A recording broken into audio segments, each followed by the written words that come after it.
मेरे साथ इस वक्त बात करने के लिए हैं अजय सडोत्रा, ये एडिशनल जनरल सेक्रेटरी है जम्मू कश्मीर नेशनल कॉन्फ्रेंस से। न्यूज़ 18 से बात करने के लिए आपका धन्यवाद।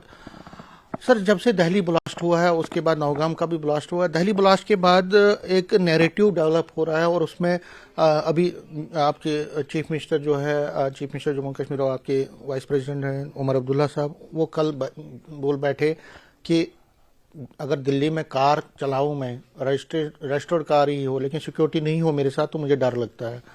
कहीं ना कहीं वो ये कह रहे हैं कि कुछ लोगों ने गलती की, उसकी सज़ा सबको मिल रही है और मैं भी परेशान हूं। अगर मैं दिल्ली में कार चलाऊंगा तो मुझे भी परेशानी होगी, मुझसे भी पूछताछ होगी। तो ये जो है गलत हो रहा है। बीजेपी उस पर हमलावर है। वो कहती है कि देखिए, आप जो है इस तरह से बात कर रहे हैं, क्या आपको अपनी चिंता है, लोगों की चिंता है? लोगों की चिंता का ही हवाला दे रहे हैं। वो जो कह रहे हैं ना कि मैं कार चलाऊं, उनका मतलब यह है कि आम आदमी जो है उसको कोई हरास नहीं करना, जिसने किया उसको सख्त से सख्त सजा दो। उस हक में हम कभी नहीं कहेंगे कि भाई उसका लिहाज करो, मगर आम आदमी को हरास नहीं करना किसी भी सूरत में। अगर सपोज करिए कि आप कोई ऐसा मसला करेंगे तो इससे लोग थोड़े से बदजन होते हैं और थोड़ी एलिनेशन बढ़ती है। हमें ज़रूरत है कश्मीर के लोगों को उस मतलब तरफ ले जाना कि जिससे हमारा देश मजबूत हो। अगर एलिनेशन होती है तो देश कमज़ोर होता है, और हमने हमेशा कहा। और अगर हर कश्मीरी को या हर मुसलमान को आप शक की नज़र से देखोगे तो यहाँ देश में 25 करोड़ मुसलमान हैं। देश जो है उससे कमज़ोर होगा, मजबूत नहीं होगा। और बड़ी बातें कहने की हैं वो मैं कहना नहीं चाहता। अगर आप दिल्ली ब्लास्ट के हवाले से बात करें, जहाँ नौगाम के हवाले से बड़ी बातें कहने वाली हैं, मैं नहीं कहना चाहता। मगर मैं ये सब ये कहना चाहता हूँ कि जो कसूरवार है उसको पकड़िए और किसी को इनोसेंट को हरास मत करिए। और इससे आने वाली जनरेशन जो है उसमें भी थोड़ी बदजनी आती है। और हम तो चाहते हैं अमन हो, शांति हो। कश्मीर में कोई बात होती है, हालांकि हम देखते हैं कि लॉ एंड ऑर्डर हमारे पास नहीं है, वो भी एक प्रॉब्लम है। नहीं तो अगर स्टेटहुड होता, गवर्नमेंट के पास लॉ एंड ऑर्डर होता, पुलिस होती, तो शायद बड़े मसले जो हैं वो पॉलिटिकल गवर्नमेंट हल कर सकती है, लोगों की इन्वॉल्वमेंट कर सकती है। इन एब्सेंस ऑफ स्टेटहुड लोगों की डायरेक्ट इन्वॉल्वमेंट नहीं होती है। इसलिए उमर साहब ने जो कहा उसको अगर बीजेपी दूसरे ढंग से ले जा रही है तो शायद उनको वो सूट करता है बीजेपी को। उमर साहब जो है वो कभी ऐसी बात नहीं कहेगा जिससे आप कहेंगे कि उन्होंने अगर कहा कि वो करना है, उन्होंने कहा कि वो होता है जो आप वो कह रहे हैं। लोगों को चेकिंग करते हैं, करें चेकिंग, हम नहीं कहते नहीं करें, मगर हरास नहीं करें। सिर्फ हमारा एक ही फंडा है, हरास नहीं होना चाहिए। आम आदमी हरास नहीं होना चाहिए। हर आदमी हिंदुस्तानी जो है, जो हिंदुस्तान से मोहब्बत रखता है, जो हिंदुस्तान का मतलब जिसको कहते हैं कि पेट्राइट है, आप पैट्रियटिज्म को मजबूत करने के बजाय कमज़ोर मत करो। हम ये चाहते हैं। सर, के स्टेटमेंट्स आ रहे हैं और बीजेपी ये भी कह रही है कि देखिए, डॉक्टर फारूक अब्दुल्ला साहब ने भी कुछ दिन पहले कहा था कि भाई ये जो है ब्लास्ट होते रहेंगे क्योंकि आप जो है सेटिस्फाइड नहीं हैं लोग यहाँ पे। इस तरह से महबूबा मुफ्ती ने भी ये बयान दिया था कि आपने 370 हटा दिया, जो लोग हैं वो यूथ है वो अलाइनेट हो रहा है। तो कहीं ना कहीं वो ये कहते हैं कि आप जो है चाहे वो नेशनल कॉन्फ्रेंस हो या पीडीपी हो, वो लोगों को गुमराह कर रहे हैं, लोगों को प्रोवोक कर रहे हैं और जस्टिफाई कर रहे हैं जो सुसाइड बॉम्बर्स को। सुसाइड बॉम्बर को तो हम कंडेम करते हैं, टेररिज्म को हमने हर वक्त कंडेम किया है। हजारों हमारे जो लोग मर गए, अगर आप देखेंगे कश्मीर की ये मिलिटेंसी के दौरान हजारों नेशनल कॉन्फ्रेंस के वर्कर मर गए, लीडर मर गए, मिनिस्टर मर गए। तो अगर ये बात होती तो फिर हम क्यों इसमें मरते?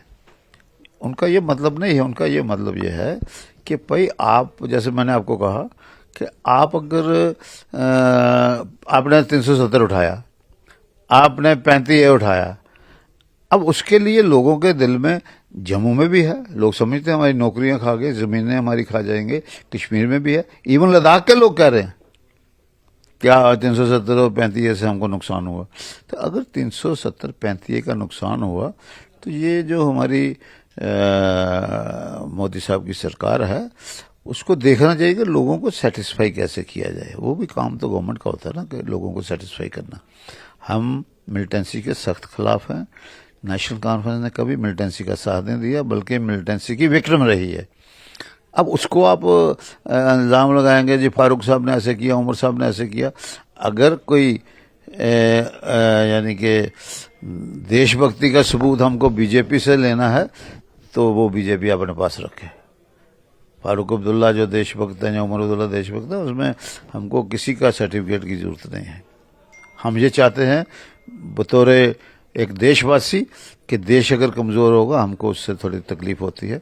हम चाहते हैं देश कमज़ोर नहीं होना चाहिए, देश मजबूत होना चाहिए और सब लोग इकट्ठे एक तरह रहें। और जैसे वो कहते हैं कि आवाज़ दो हम एक हैं, इस किस्म का जो है माहौल बनना चाहिए। एक और है, थोड़ा डिफरेंट है। कल कांग्रेस में कुछ नेता गए हैं, डीपीएपी के नेता गए हैं। उस मौके पे जो कांग्रेस के नेता हैं वो ये कहते सुने गए कि हमें अपने आप को मजबूत करना है। उनका जो इशारा था कि नेशनल कॉन्फ्रेंस की तरफ से उनको वो तरजीह नहीं दी जा रही है जिसके वो हकदार है, और कहीं ना कहीं अब वो कोशिश कर रहे हैं, वो कह रहे हैं कि हमें अपने आप को मजबूत करना है और आगे की जो इलेक्शंस हैं हो सकता है वो अकेले लड़े, क्योंकि अब पंचायत के पोल्स हैं, डीडीसी के, बीडीसी के हैं, म्यूनिसिपल पोल्स हैं।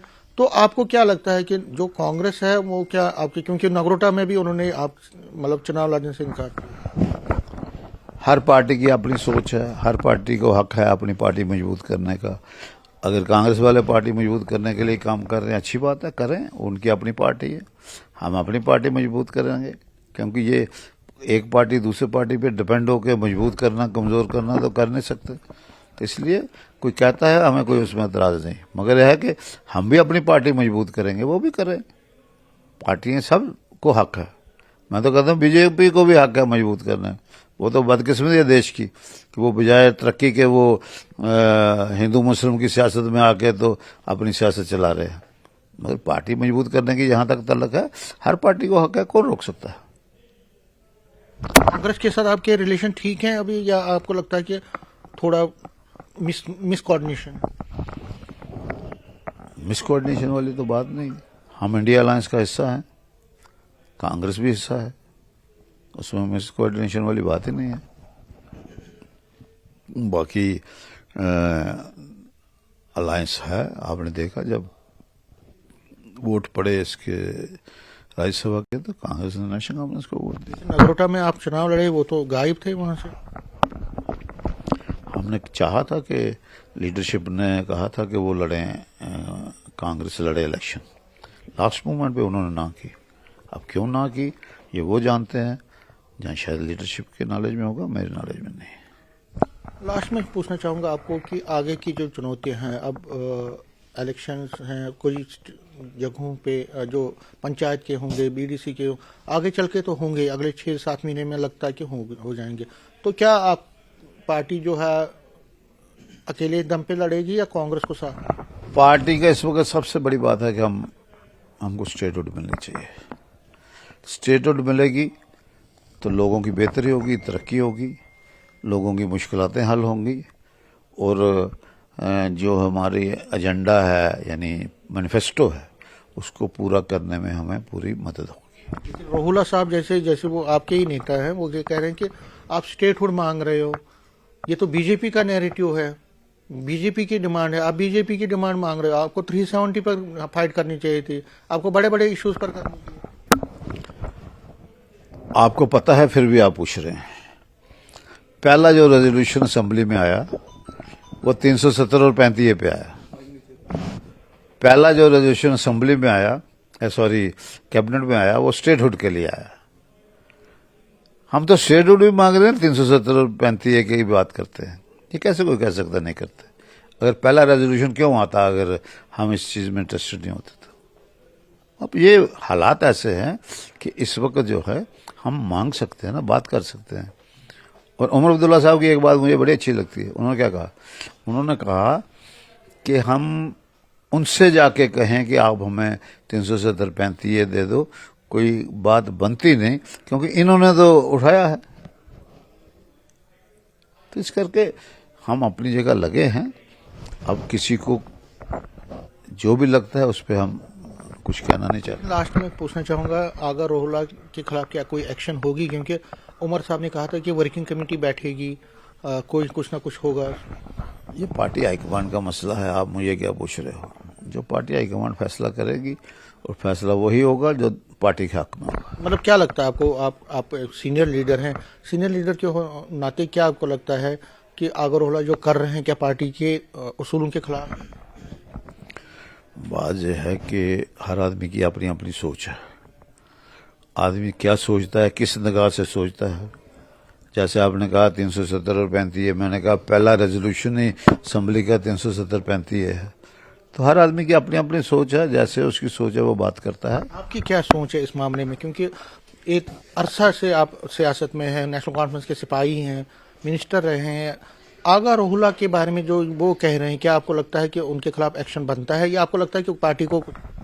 वो क्या कह रहे हैं मैं उनके बारे में कुछ नहीं कहना चाहता, क्योंकि वो हाईकमांड का सब्जेक्ट है। जो हाईकमांड फैसला करेगी उसके मुताबिक होगा। न्यूज़ करने के लिए शुक्रिया। तो जाहिर तौर पर अजय सोडोत्रा साहब बहुत पुराने पॉलिटिशियन हैं, बच रहे हैं इन चीज़ों से, लेकिन साफ कह रहे हैं कि जो उमर अब्दुल्ला के स्टेटमेंट्स आए हैं या फारूक अब्दुल्ला के स्टेटमेंट, उनमें कोई भी गलत बात नहीं है, और ये कह रहे हैं कि किसी को भी एक आदमी की गलती का खमियाजा सभी को नहीं मिलना चाहिए। कैमरामैन चांद के साथ में समीर भट्ट, न्यूज़ 18 जम्मू।